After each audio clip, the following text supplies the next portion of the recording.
2020 ലോകകപ്പിൽ ഇന്ത്യയിലെ മത്സരങ്ങൾ മാറ്റണമെന്ന ബംഗ്ലാദേശിന്റെ ആവശ്യം ICC തള്ളിയെന്ന റിപ്പോർട്ട്. സുരക്ഷാ പ്രശ്നങ്ങൾ ഉള്ളതായി അറിവില്ലെന്നാണ് ICC പറയുന്നത്. ഇതുകൊണ്ട് തന്നെ വേദി മാറ്റേണ്ട എന്നും അവർ തീരുമാനിച്ചു. അനിൽ വാസു സ്പോർട്സ് ഡെസ്കിൽ നിന്ന് കൂടുതൽ അപ്ഡേറ്റ് നൽകും.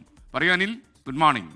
Good morning SKN. ഈ ഒരു തീരുമാനം ICCയിൽ നിന്ന് ഏറെക്കുറെ നമ്മൾ പ്രതീക്ഷിച്ചിരുന്നതാണ്. കാരണം ബംഗ്ലാദേശിൻ്റെ ഈ ആവശ്യം ഒരു ഘട്ടത്തിലും ഇല്ലെങ്കിൽ അന്ന് പരിഗണിക്കുമോ എന്ന് പോലും വലിയതായിരുന്നു. പക്ഷേ ബംഗ്ലാദേശ് വലിയ ത്രെട്ട് എന്ന തരത്തിലാണ് ഞങ്ങൾ ഉണ്ടാവില്ല എന്ന തരത്തിലൊക്കെ തന്നെയാണ് പറഞ്ഞത്. പക്ഷേ അത് ഒരു തരത്തിലും നടക്കാൻ പോകുന്നില്ല. പ്രത്യേകിച്ച് ലോകകപ്പ് പടിവാതിൽക്കൽ എത്തി നിൽക്കുക. ഇനി ലോകകപ്പിന് ഏതാണ്ട് 30 ദിവസത്തിൽ മാത്രമാണ് ബാക്കിയുള്ളത്. അപ്പോൾ ആ ഘട്ടത്തിൽ ഇങ്ങനെയൊരു ആവശ്യം ഉന്നയിച്ചാൽ അത് നടക്കാൻ സാധ്യതയില്ല. ഈ മുസ്തഫിസ് റഹ്മാനെ IPL നിന്ന് ഒഴിവാക്കിയതിൻ്റെ പിന്നാലെയാണ് അതിൽ പ്രകോപിതരായിട്ടാണ് ബംഗ്ലാദേശ് ക്രിക്കറ്റ് ബോർഡ് ഇന്ത്യയിൽ കളിക്കാൻ താല്പര്യമില്ല, തങ്ങളുടെ മത്സരങ്ങളൊക്കെ തന്നെ ശ്രീലങ്കയിലേക്ക് മാറ്റണം എന്ന് ആവശ്യപ്പെട്ടത്. പക്ഷേ നേരത്തെ തന്നെ ദീർഘനാളത്തെ ഒരു പ്രോസസ്സിൻ്റെ ഭാഗമായിട്ടാണ് ഓരോ ടീമുകളുടെയും ഏതൊക്കെ വേദിയിൽ കളിക്കണം, മറ്റു ടീമുകളുടെ, അതായത് അവരുടെ ഗ്രൂപ്പിൽ തന്നെ വരുന്ന മറ്റു ടീമുകളുടെ യാത്രാ സൗകര്യം, പ്രത്യേകിച്ച് ഇംഗ്ലണ്ട് അടക്കമുള്ളവരാണ് ഈ ബംഗ്ലാദേശ് ഉൾപ്പെടുന്ന C ഗ്രൂപ്പിലുള്ളത്. അപ്പോൾ അവർക്ക് നേരിട്ട് യാത്ര ചെയ്യാൻ ഇല്ലെങ്കിൽ എത്താൻ പറ്റുന്ന അവരുടെ ഫ്ലൈറ്റ് അടക്കമുള്ള കാര്യങ്ങളൊക്കെ തന്നെ പരിശോധിക്കേണ്ടത് അത്തരം കാര്യങ്ങളാണ്. ആ സാഹചര്യത്തിൽ എങ്ങനെയാണ് ഇനി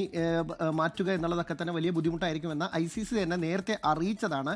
ആ പശ്ചാത്തലത്തിൽ കൂടിയാണ് ഇപ്പോൾ ഇങ്ങനെ ഒരു തീരുമാനത്തിൽ ബംഗ്ലാദേശിൻ്റെ ഈ ആവശ്യം തള്ളാനുള്ള തീരുമാനം എന്നിരിക്കുന്നത് എന്നുള്ളതാണ് ഇപ്പോൾ പ്രമുഖ മാധ്യമങ്ങളൊക്കെ തന്നെ റിപ്പോർട്ട് ചെയ്യുന്നത്. എന്തായാലും ഇക്കാര്യത്തിലുള്ള ഒരു ഔദ്യോഗിക പ്രഖ്യാപനം 10-ാം തീയതിക്ക് മുമ്പായി ഉണ്ടാകുമെന്നാണ് അറിയാൻ കഴിയുന്നത്. എന്തായാലും ബംഗ്ലാദേശ് ഇന്ത്യയിൽ തന്നെ കളിക്കേണ്ടി വരും. അവരുടെ നാടിന് തൊട്ടടുത്തായിട്ടുള്ള കൊൽക്കത്തയിലും അല്ലെങ്കിൽ മുംബൈയിലൊക്കെ തന്നെ ആയിട്ടാണ് അവർക്ക് മത്സരം. അതുകൊണ്ട് വലിയ പ്രശ്നമില്ല. ഒപ്പം തന്നെ BCCI അവർക്ക് പഴുതടച്ച സുരക്ഷ ഉറപ്പുവരുത്തും. എന്തായാലും അവരുടെ ആവശ്യം അംഗീകരിക്കാൻ പറ്റില്ല എന്ന് തന്നെ നേരത്തെ അറിയിച്ചിരുന്നു. പാകിസ്ഥാനുമായി ഇത്തരം പ്രശ്നങ്ങൾ ഉണ്ടായപ്പോൾ അത് വലിയ തർക്കമായപ്പോൾ ICC ഈ ടൂർണമെൻ്റൊക്കെ തന്നെ സംഘടിപ്പിക്കുന്നതിന് മുമ്പേ ഒരു തീരുമാനത്തിലെത്തുകയും ഒടുവിൽ ഒരു ബൈലാറ്ററൽ ആയിട്ടുള്ള ഒരു ന്യൂട്രൽ ആയിട്ടുള്ള ഒരു വിനിയിൽ നടത്താനൊക്കെ നേരത്തെ ചാമ്പ്യൻസ് ട്രോഫി നടത്താനൊക്കെ തീരുമാനിച്ചിരുന്നു. പക്ഷേ അത്തരം ഒരു സാഹചര്യമല്ല ഇവിടെ, അതിന് സമയവുമില്ല എന്നുകൂടി കണ്ടാണ് ICC, പ്രത്യേകിച്ച് ജയ്ഷ അധ്യക്ഷനായിട്ടുള്ള ICC ഇങ്ങനെ ഒരു തീരുമാനത്തിലെത്തിയിരിക്കുന്നത്.